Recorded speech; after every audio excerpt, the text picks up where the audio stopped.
Hello students. आज हम BSc part second के भौतिक शास्त्र के द्वितीय प्रश्न पत्र का टॉपिक डिराक डेल्टा फलन का अध्ययन करेंगे। हम जानते हैं कि भौतिकी में अनेक घटनाएं आवेगी प्रकृति की होती हैं। जैसे यांत्रिक तंत्र में हथौड़े की चोट से संघट करना, आवेगी बल, श्रेणीबद्ध एलसीआर परिपथ में संधारित्र का क्षणिक आवेशन। तो हम जानते हैं कि जब हम क्या करते हैं, किसी यांत्रिक तंत्र को या किसी लोहे की प्लेट को हथौड़े से हम चोट करते हैं तो हमें एक बार आवाज़ आती है, ठीक है, और उसके बाद में आवाज़ नहीं आती। तो ऐसी घटनाएं जो होती हैं ये आवेगी प्रकृति की होती हैं। जैसे मान लीजिए हम क्रिकेट खेल रहे हैं, तो जैसे ही गेंद बल्ले को हिट करती है या बल्ला गेंद को हिट करता है तो उस टाइम हमें आवाज़ आती है, उसके बाद हमें आवाज़ नहीं आती है। तो ये जो घटनाएं होती हैं ये आवेगी प्रकृति की होती हैं। ऐसी घटनाओं को गणितीय व्याख्या के लिए एक ऐसे फलन का उपयोग करते हैं जो किसी विशिष्ट समय पर सूक्ष्म समय अंतराल के लिए शून्येतर हो तथा अन्य समयों के लिए शून्य हो। जैसे हमने कहा कि बल्ले ने गेंद को हिट किया, जैसे हिट करता है उस टाइम हमें आवाज़ आती है। तो उस समय अंतराल के लिए, कौन सा समय अंतराल, जब बल्ला जो है वो गेंद को हिट कर रहा है, ठीक है, तो उस स्थिति में हमें आवाज़ आती है। तो हमें इस फलन का मान ये नॉन जीरो होगा, ये शून्येतर होगा, शून्य के अलावा होगा, तथा अन्य समयों के लिए ये शून्य होगा। ऐसे फलनों को हम क्या नाम देते हैं? डिराक डेल्टा फलन कहते हैं। इसे हम क्या कहेंगे? डिराक डेल्टा फलन, जिसे डिराक ने सर्वप्रथम क्वांटम यांत्रिकी समस्याओं को हल करने के लिए उपयोग में लिया था। इसलिए इस फलन को डिराक डेल्टा फलन भी कहते हैं। तो सर्वप्रथम डिराक ने इसे उपयोग में लिया था, इस डेल्टा फलन को, तो इसलिए हम इसे नाम देते हैं डिराक डेल्टा फलन। तो हमने कहा इस फलन का मान केवल विशिष्ट स्थान या समय के अतिरिक्त सर्वत्र शून्य माना जाता है। इस फलन का मान केवल विशिष्ट स्थान या समय के अतिरिक्त सर्वत्र शून्य माना जाता है। विशिष्ट स्थान या समय पर इसका मान अनंत माना जाता है। अर्थात del x equals to infinity, del x equals to zero. X कब? जब जीरो है, एक्स जब नॉन जीरो है। तो हमने कहा, इस चित्र से हम देख लेते हैं, हमने कहा जब फलन एक्स, ये जो है ये चित्र, एक मिनट, ये जो फलन, ठीक है, हमने कहा जब एक्स इक्वल्स टू जीरो है, ये एक्स इक्वल्स टू जीरो के लिए डेल एक्स जो है ये नॉन जीरो है, मतलब जीरो के बराबर नहीं है, हमने मान लिया इन्फिनिटी, ठीक है। और जब del x equals to zero, कब? जब एक्स इक्वल्स टू जीरो नहीं है। तो जब एक्स इक्वल्स टू जीरो नहीं है तो ये जो अंतराल है, ये जो हमें चित्र में दिखाई दे रहा है, ये अंतराल ये बहुत सूक्ष्म अंतराल होता है, ठीक है।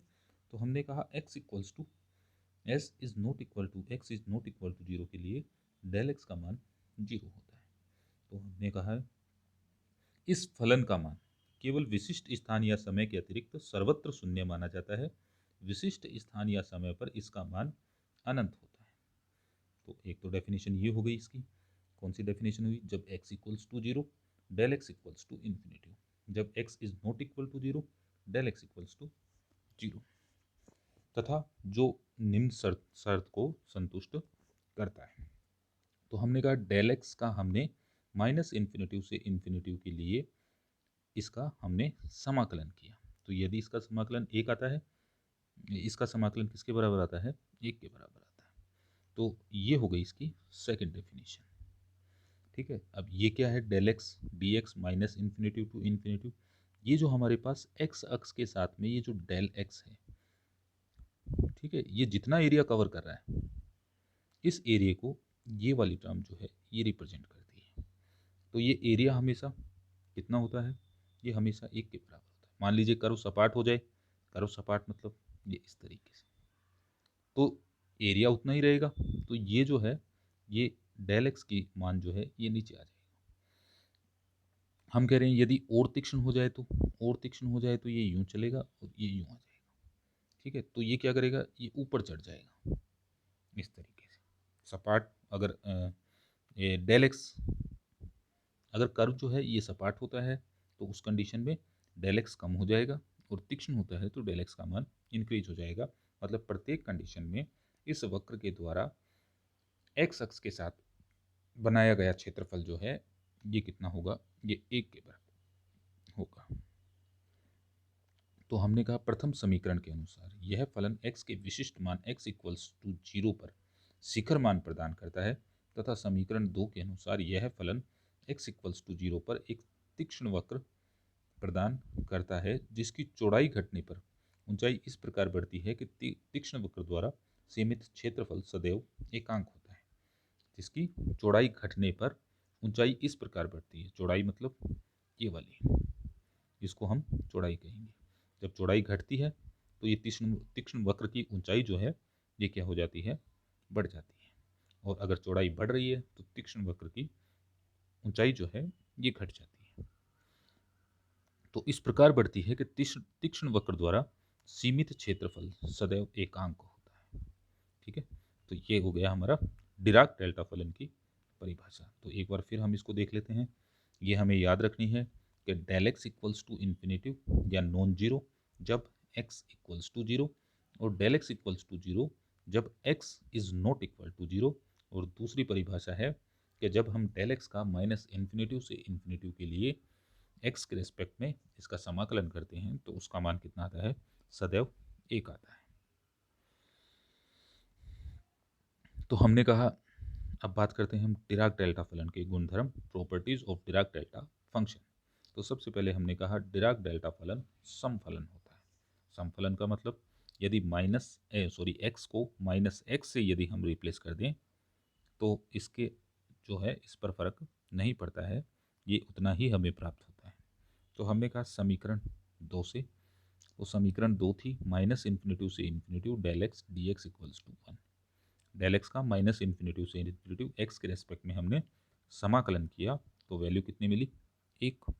अब हमने कहा एक्स के स्थान पर क्या रखना है, हमें हमें माइनस एक्स रखना है। तो एक्स के स्थान पर यहाँ माइनस एक्स, यहाँ माइनस एक्स रख दिया। ठीक है, और ये लिमिट जो है ये चेंज हो जाएंगी। जब x equals to minus infinitive था तो माइनस एक्स के लिए प्लस इन्फिनेटिव हो जाएगा, और माइनस एक्स के लिए ऊपर वाला माइनस इन्फिनेटिव होगा। ये लिमिट भी क्या हो जाएंगी, चेंज हो जाएंगी। तो हमने कहा डी एक्स से माइनस बाहर ले लिया, ये वाला माइनस, ये जो माइनस है ये हमने बाहर ले लिया। तो ये हो गया इन्फिनेटिव टू माइनस इन्फिनेटिव, और ये बीच में माइनस आ गया। इस माइनस को ख़त्म करने के लिए, एलिमिनेट करने के लिए हमने क्या किया, लिमिट उल्टा कर दी। तो ये हो गया minus infinitive to infinitive del minus x D x equals to 1। ये हो गई समीकरण नंबर 4। अब हमने कहा ये समीकरण 3 थी, ये समीकरण 4 थी, दोनों की हमने तुलना की तो हमारे पास आ गया del x equals to del minus x. मतलब एक्स को माइनस एक्स से रिप्लेस कर दें तो डिराक डेल्टा फलन पर कोई प्रभाव नहीं पड़ता है। इसलिए हम कह सकते हैं कि डिराक डेल्टा फलन जो है ये एक सम फलन होता है। दूसरी हम बात करें बीजगणितीय गुणधर्म। तो बीजगणितीय गुणधर्म x del x equals to 0।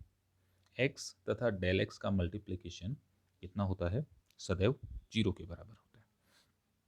तो हमने कहा समीकरण 1 से जब x इक्वल्स टू 0 तब del x is not equal to 0। जब x 0 के बराबर है तो डेल एक्स 0 नहीं है, इसलिए x del x equals to 0। इसको इसके साथ मल्टीप्लाई किया तो रिजल्ट कितना आया, 0। दूसरी कंडीशन हमने ली जब x is not equal to 0 तब डेल एक्स इक्वल्स टू 0। दोनों को फिर मल्टीप्लाई किया तो इस बारी इस 0 से रिजल्ट कितना आ गया, 0। तो हमारे पास देखो हमने कहा x इक्वल्स टू 0 के लिए भी 0 आ रहा है ये, और x is not equal to 0 के लिए भी 0। तो हम कह सकते हैं अतः x के सभी मानों के लिए x del x equals to 0 होगा। अब तीसरी कंडीशन जो थी हमने कहा f x del x equals to f zero del x. यदि एफ एक्स सामान्य सातत्य फलन है, कोई भी कंटिन्यूस फंक्शन है ये एक्स एफ एक्स, तो हमने कहा एफ एक्स डेल एक्स की यदि हम बात करें तो हमने कहा एक्स इक्वल्स टू 0 के अतिरिक्त एक्स के सभी मानों के लिए कितना होगा, 0 होगा। क्यों होगा 0, इसकी बात कर लेते हैं।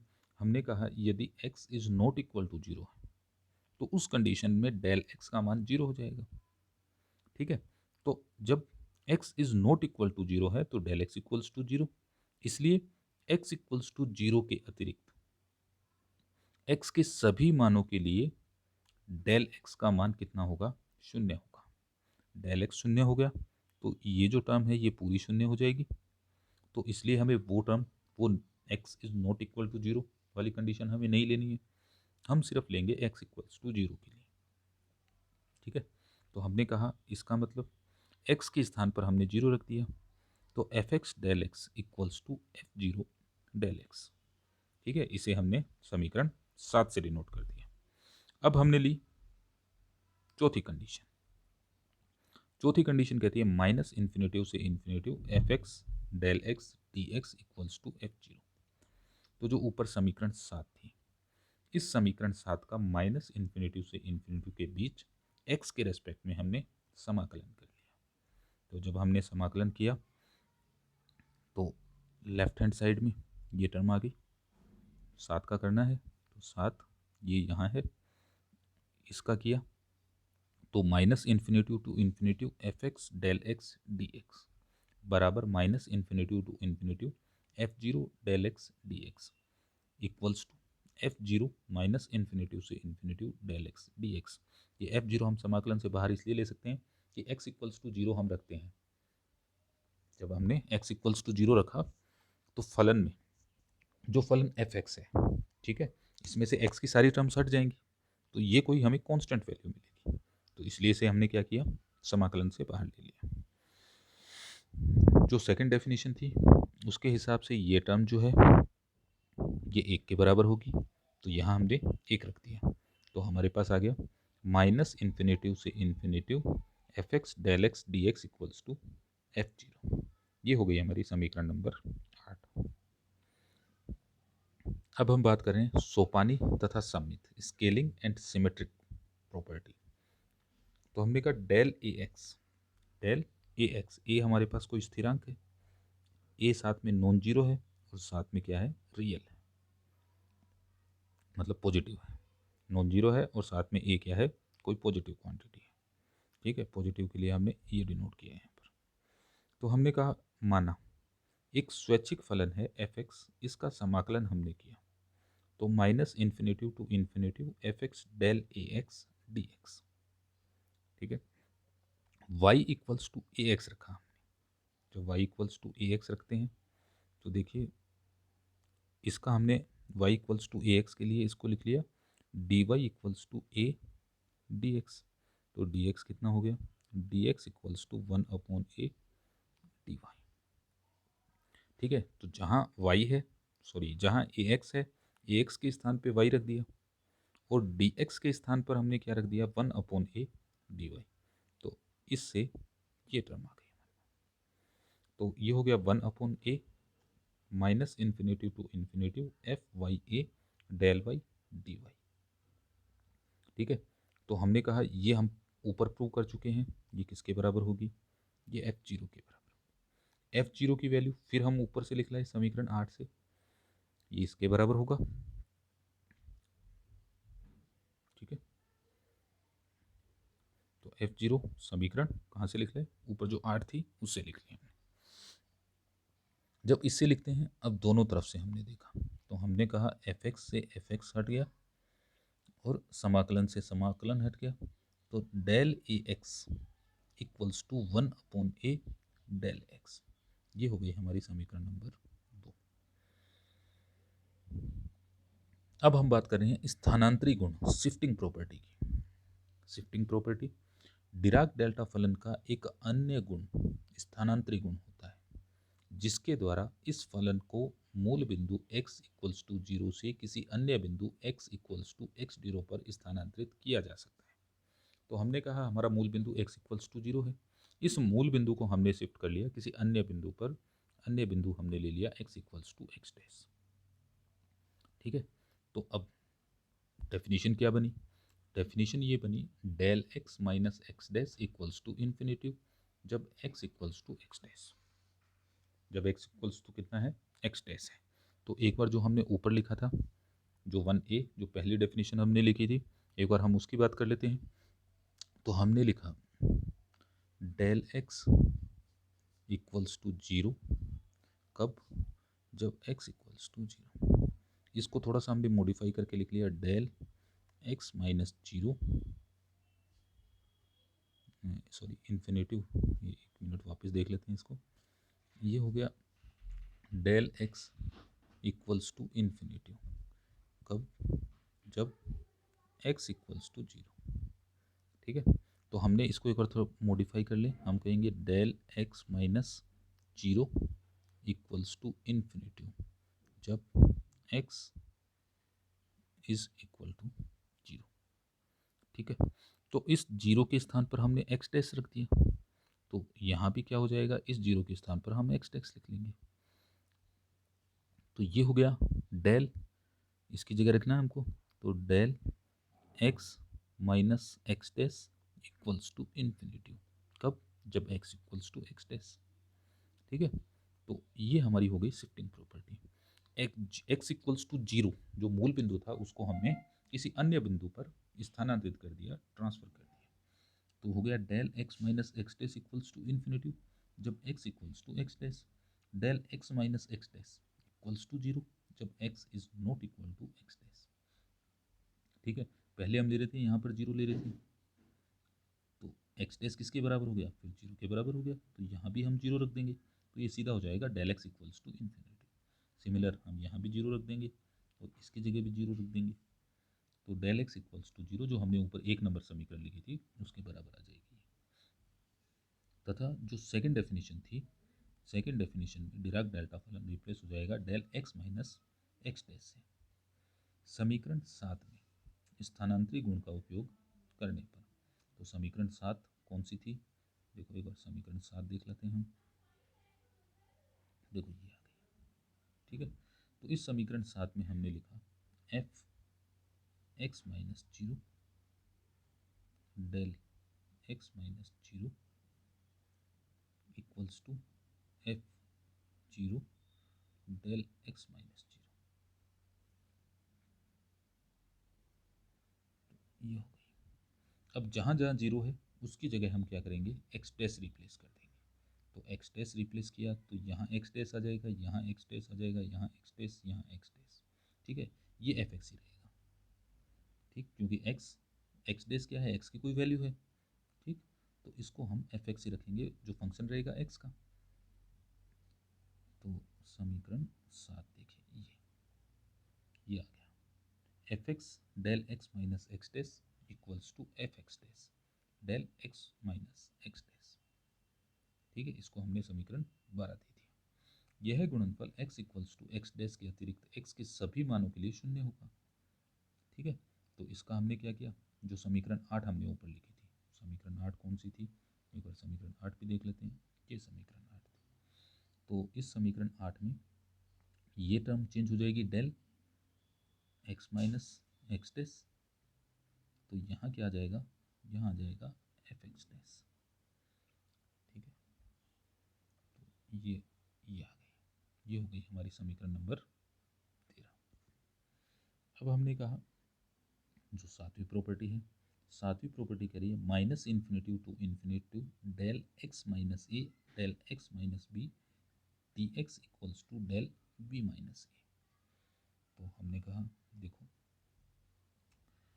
जो समीकरण 13 थी, ये 13 हमने यहाँ लिखी हुई है, तो x dash equals to b रखने पर समीकरण 13 में, तो समीकरण 13 में x dash equals to b रखा, तो यहाँ भी रख देंगे और हम यहाँ भी रख देंगे। तो ये हो गया minus infinitive to infinitive F x del x minus B D x equals to f b. अब हमने कहा यदि हम रख दें f x equals to del x minus a, f x equals to कितना रख दें, डेल एक्स माइनस ए रखें, तो ये जो टर्म है इसके स्थान पर कितना आ जाएगा, डेल एक्स माइनस ए। ठीक है, अब एफ बी, तो यहाँ इस समीकरण में हमने बी के स्थान पर सॉरी एक्स के स्थान पर बी रख दिया, तो ये हो गया F B equals to del B minus A. तो ये इक्वेशन जो है, ये जो हमें प्रूव करना था, ये यहाँ प्राप्त हो जाएगी। अब हम बात करते हैं त्रिविमीय डेल्टा, त्रिविमीय डिराक डेल्टा फलन की। तो डिराक डेल्टा फलन को त्रिविमीय आकाश के लिए व्यापकीकृत करने पर, तो डेल क्यूब क्यूब ये दिखा रहा है आकाश कौन सा है, त्रिविमीय है। तो del cube R equals to del X Y Z, del X और del Y del Z. R हमारा क्या है, आर है I cap X plus J cap Y plus K cap Z. इस समीकरण का संपूर्ण आकाश में आयतन समाकलन करने पर माइनस इन्फिनिटी से infinity del cube r d two. तो देखो x के लिए माइनस इन्फिनिटी से इन्फिनिटी ये समाकलन, y के लिए माइनस इन्फिनिटी से इन्फिनिटी और z के लिए माइनस इन्फिनिटी से इन्फिनिटी ये समाकलन। Del x del Y del z d x d y d z equals to 1। त्रिवी में है तो x और y z तीनों के सापेक्ष क्या होगा, इसका समाकलन होगा। तो हमने कहा इसी प्रकार डिराक डेल्टा फलन के स्थानांतरी गुण का उपयोग करने पर, तो यहाँ r माइनस जीरो था तो जीरो को चेंज कर दिया आर डैश से, तो ये हो गया माइनस इन्फिनिटी से infinity f r del cube r minus r dash d two. ठीक है, आर डैश को चेंज किया तो आर डैश हो गया हमारा आई cap x dash plus J cap Y dash plus K cap Z dash. तो एक्स रिप्लेस हो गया एक्स डैश से, वाई रिप्लेस हो गया वाई डैश से, जेड रिप्लेस हो गया जेड डैश से। ठीक है, तो जो मूल बिंदु है वो x dash y dash z dash से हमने रिप्लेस कर दिया, तो ये आ गई हमारे पास टर्म। ठीक है, इक्वल्स टू जो समीकरण 13 थी उसके हिसाब से ये किसके बराबर होना चाहिए, ये होना चाहिए function of x dash y dash z dash equals to f r dash से। ये जो समीकरण 13 है ये हमने समीकरण 13 को लिखा है त्रिविमीय के लिए। समीकरण 13 थी एक विमीय के लिए, ये समीकरण हो गई हमारी त्रिविमीय के लिए। अब नवा गुणधर्म हम कर रहे हैं डेल एक्स का अवकलन।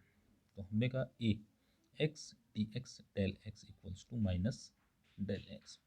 तो हमने कहा इस समीकरण के लेफ्ट हैंड साइड को माइनस इन्फिनिटी से इन्फिनिटी के बीच खंड समाकलन करने पर, खंड मतलब पार्शियली इसका इंटीग्रेशन कर दें, तो हमने कहा माइनस इन्फिनिटी से infinity x d d upon D x del x D x.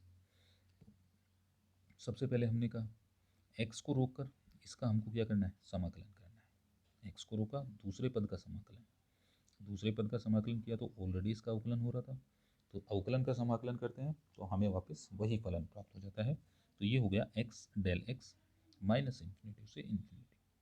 अब दूसरी में चले हम, हमने कहा पहले पद का हमें अवकलन करना है और दूसरे का हमें क्या करना है, समाकलन करना है। तो माइनस इन्फिनिटी से इन्फिनिटी इसका अवकलन एक हो गया डेल एक्स डी एक्स।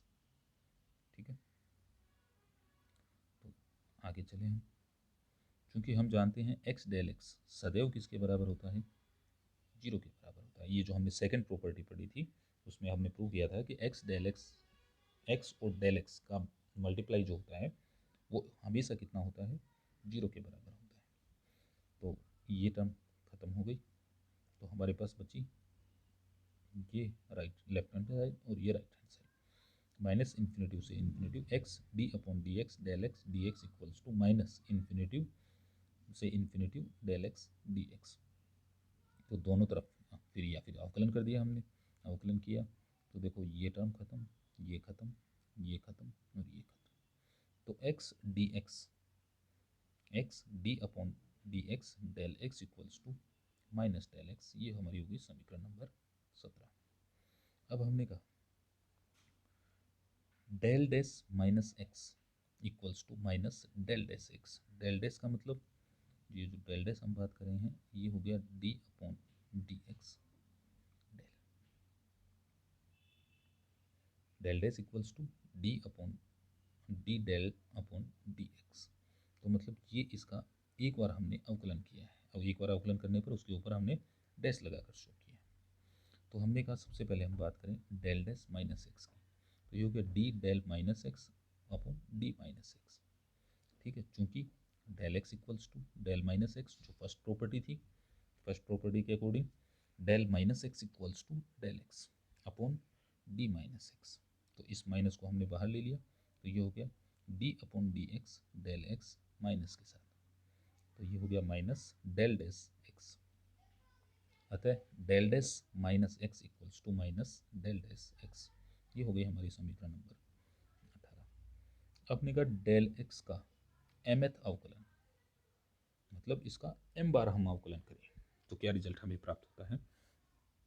तो हमने कहा निम्न समाकलन को माइनस इन्फिनेटिव से इन्फिनेटिव के बीच खंडत समाकलन करने पर, तो फलन ले लिया f x D upon del x upon D x equals to, तो सिमिलर जैसा ऊपर हमने किया था, पहले इसके लिए किया, इसको रोककर इसका अवकलन कर लिया, तो एफ एक्स जो आएगा वो एक्स के बराबर आएगा, एक्स के बराबर, इसका मतलब एक्स कोई टर्म उसमें एक्स की मौजूद होगी, del x minus infinitive to infinitive minus infinitive to infinitive D F del x D X और डेल एक्स डी एक्स, चूँकि एक्स डेल एक्स हमेशा जीरो के बराबर होगा तो ये टर्म हमारी खत्म, तो माइनस इन्फिनेटिव से infinitive F x D upon D x del x D x equals to -1 minus infinitive से infinitive D F x del x D x.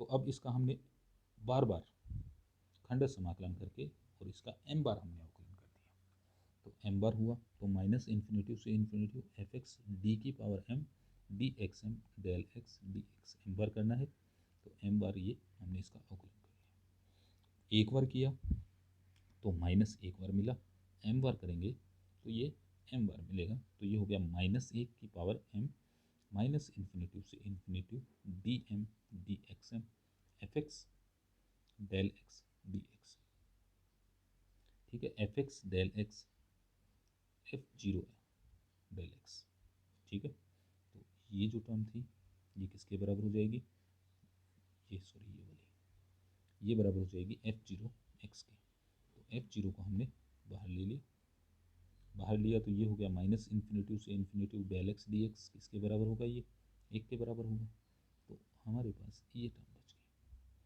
तो माइनस इन्फिनेटिव से infinitive F x d m upon D x m del x D x, इसकी value हमारी कितनी होगी -1 की power m d m f zero d x M,